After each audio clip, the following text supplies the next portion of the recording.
Shalom Bapak, Ibu dan Saudara-saudari sekalian. Senang rasanya kita dapat berkumpul kembali di channel kesayangan kita, yakni channel Sang Penghujat. Channel kebanggaan di mana kita bisa belajar tentang Alkitab dan mencari kebenarannya. Apakah Alkitab masih relevan dengan zaman sekarang atau tidak?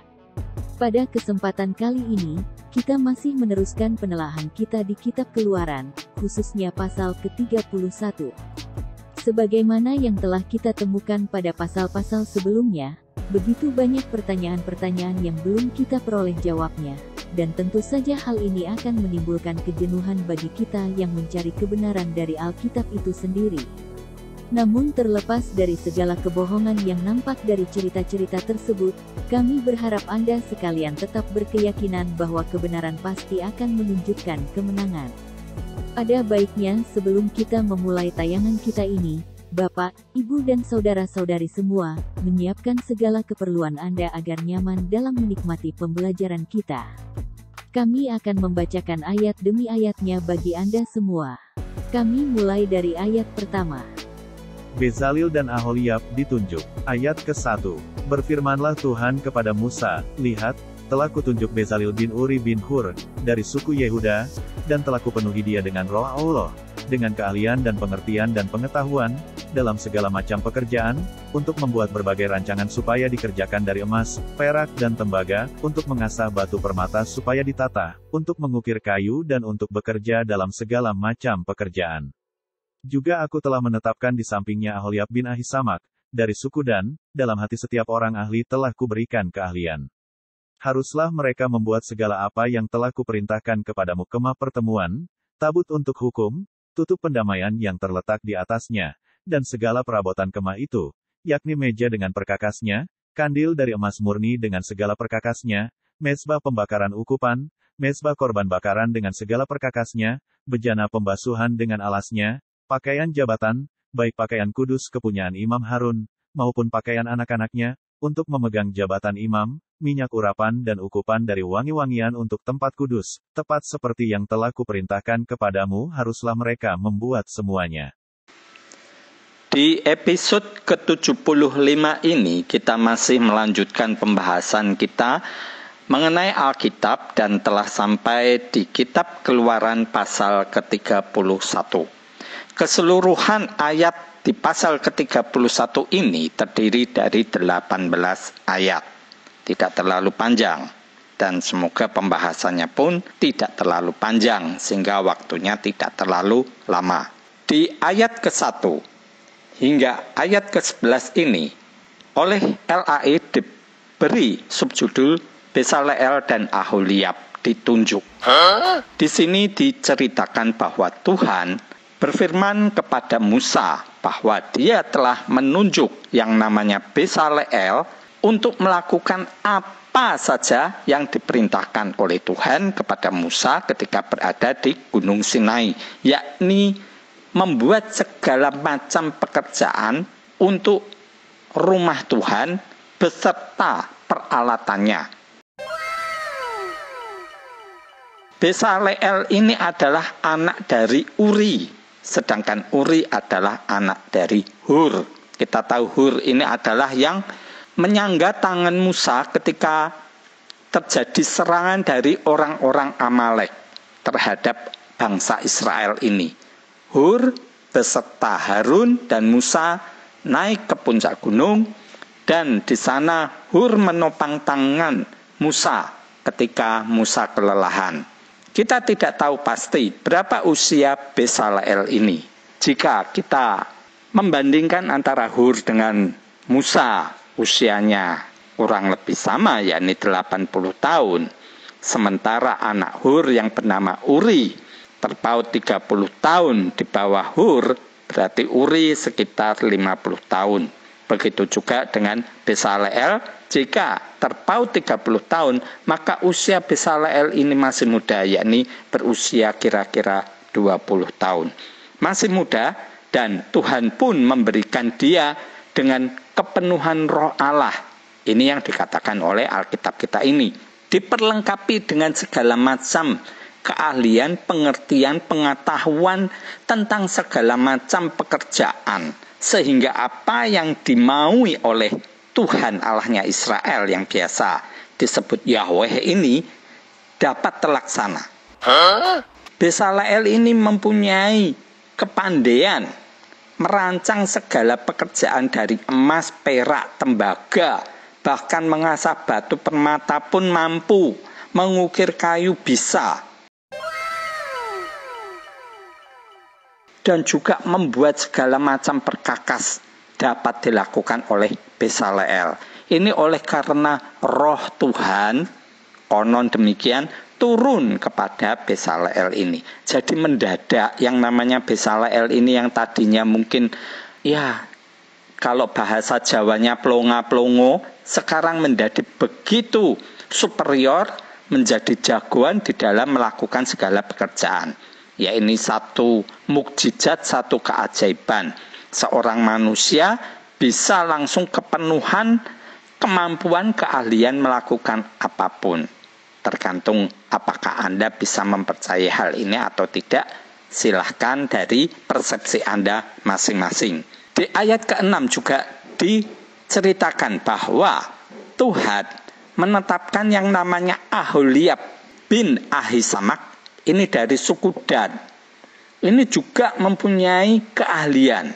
Begitu juga dengan setiap orang telah diberi keahlian di dalam hati mereka. Nah, ini seberapa banyak orangnya kita juga tidak tahu, karena memang Alkitab cuma menuliskan demikian. Dalam hati setiap orang ahli telah kuberikan keahlian. Setiap orang ahli ini ada berapa banyak kita juga tidak tahu. Dan mereka ini, orang-orang ini yang telah diberi kemampuan oleh Tuhan, harus melakukan apa yang telah diperintahkan kepada Musa ini, membuat segala macam perabotan untuk kemah pertemuan. Ada tutup pendamaian, kemudian perkakasnya, ada meja, kandil, meja mesbah untuk korban bakaran dengan segala macam, ada bejana pembasuhan, belum lagi pakaian untuk Harun dan anak-anaknya. Semua dilakukan oleh orang-orang ini, dipimpin oleh Bezaleel dan Aholiab. Kejadian fantastis ini merupakan satu fenomena yang langka. Nah, ini kita harus cermati. Konon kita sering diberi anjuran oleh para teolog Nasrani, tentunya baik Katolik maupun Kristen, kita mengimani hal ini sebagai kebenaran. Mengimani berarti kita percaya walaupun tidak melihat. Kita cuma diberi cerita semacam ini, ya kita percaya saja bahwa memang Bezaleel, Aholiab dan orang-orang ini mendadak menjadi pinter. Tadinya tidak mampu apa-apa, sekarang menjadi pinter. Apakah memang fenomena semacam ini bisa terjadi? Ya tergantung Anda punya iman atau tidak. Ini kan dikembalikan semacam itu oleh para teolog. Kalau Anda tidak punya iman, ya Anda tidak percaya hal ini. Jadi jangan dipaksakan untuk percaya hal ini jika Anda tidak mempunyai iman. Nah, ini tergantung dari Anda. Anda punya otak atau Anda punya iman. Bagaimana cara Anda mengkondisikan cerita ini menurut nalar kita masing-masing. Apakah dengan beriman kita tidak mempunyai nalar? Ataukah dengan nalar kita lantas tidak beriman? Oh no! Ini akan menjadi satu dilema bagi kita semua. Seakan-akan bahwa jika kita beriman, kita pasti akan menjadi orang yang terpandang begitu suci di hadapan Tuhan oleh karena cerita semacam ini. Sementara orang yang tidak percaya dianggap tidak mempunyai iman dan bisa dikategorikan seorang yang ateis.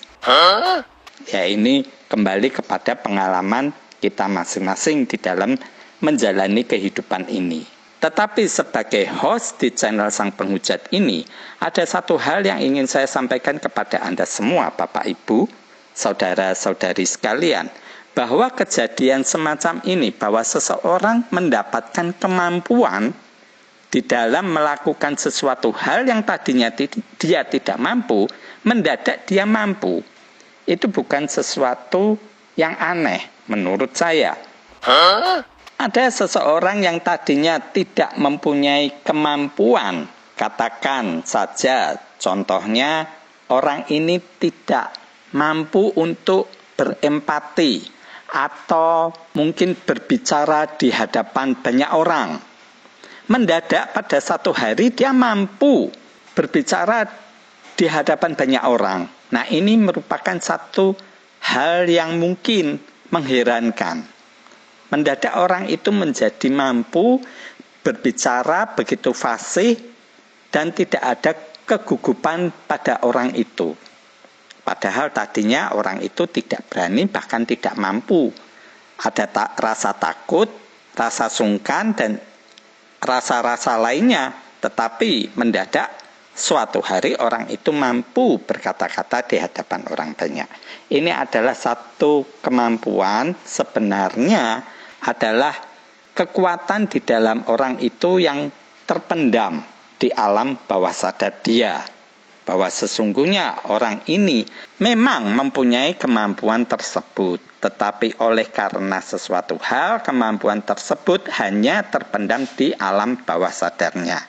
Sehingga bukan mustahil ketika penghalang itu hilang, maka orang ini akan tampil berbeda pada saatnya. Jadi menurut saya, apa yang terjadi ini bukanlah satu hal yang mustahil.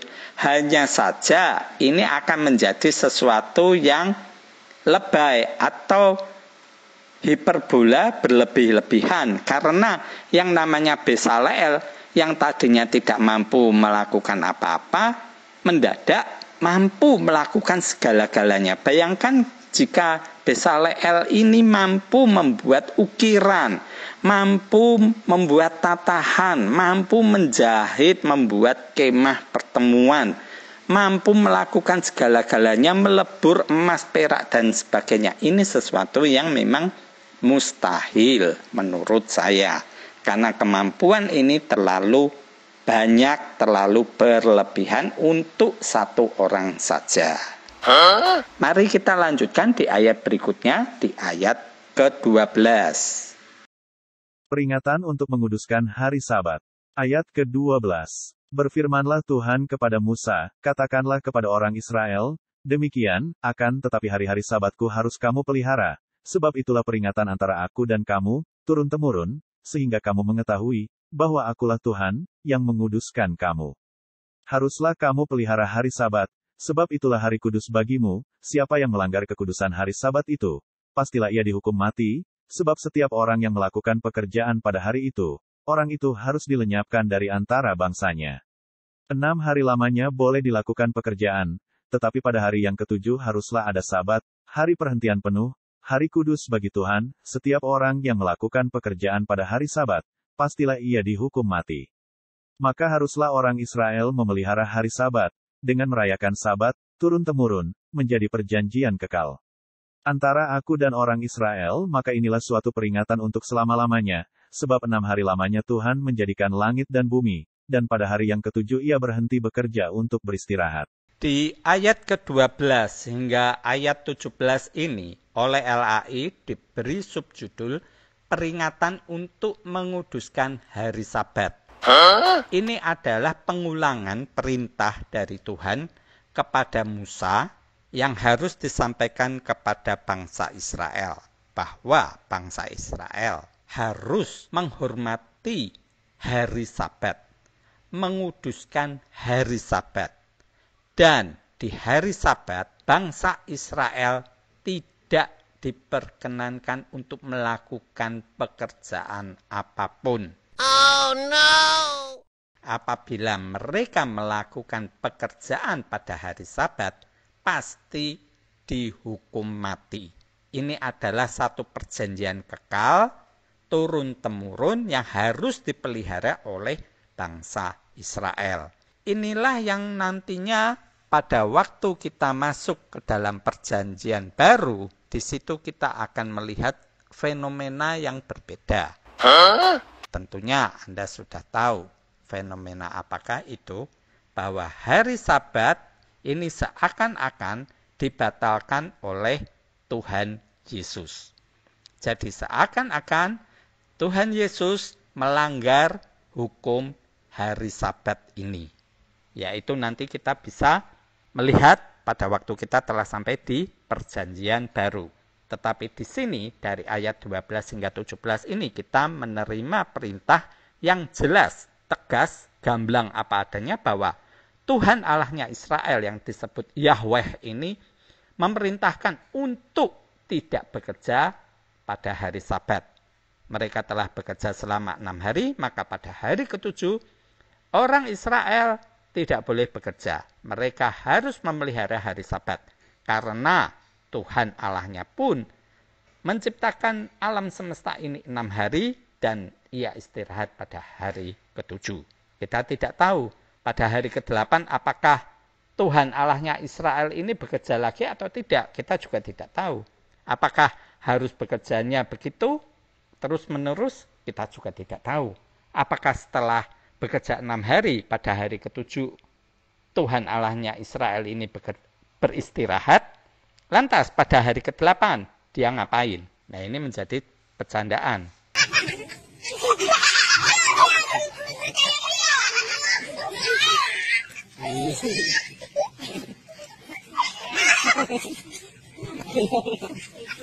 Apakah Yahweh ini kemudian pada hari ke-8 dan seterusnya tidak lagi bekerja? Kalau bekerja, apa yang dikerjakan oleh Yahweh ini? Kita tidak tahu, karena memang tidak ada ceritanya. Hanya diberitahu pada hari ke-7 dia istirahat. Yahweh ini hanya bekerja pada hari pertama dan hari ke-6. Lantas hari ke-8 dan sampai sekarang dia ngapain? Kita nggak tahu. Ya inilah satu dagelan Sri Mulat yang bikin ketawa. Kalau zaman now ini ya stand up comedy.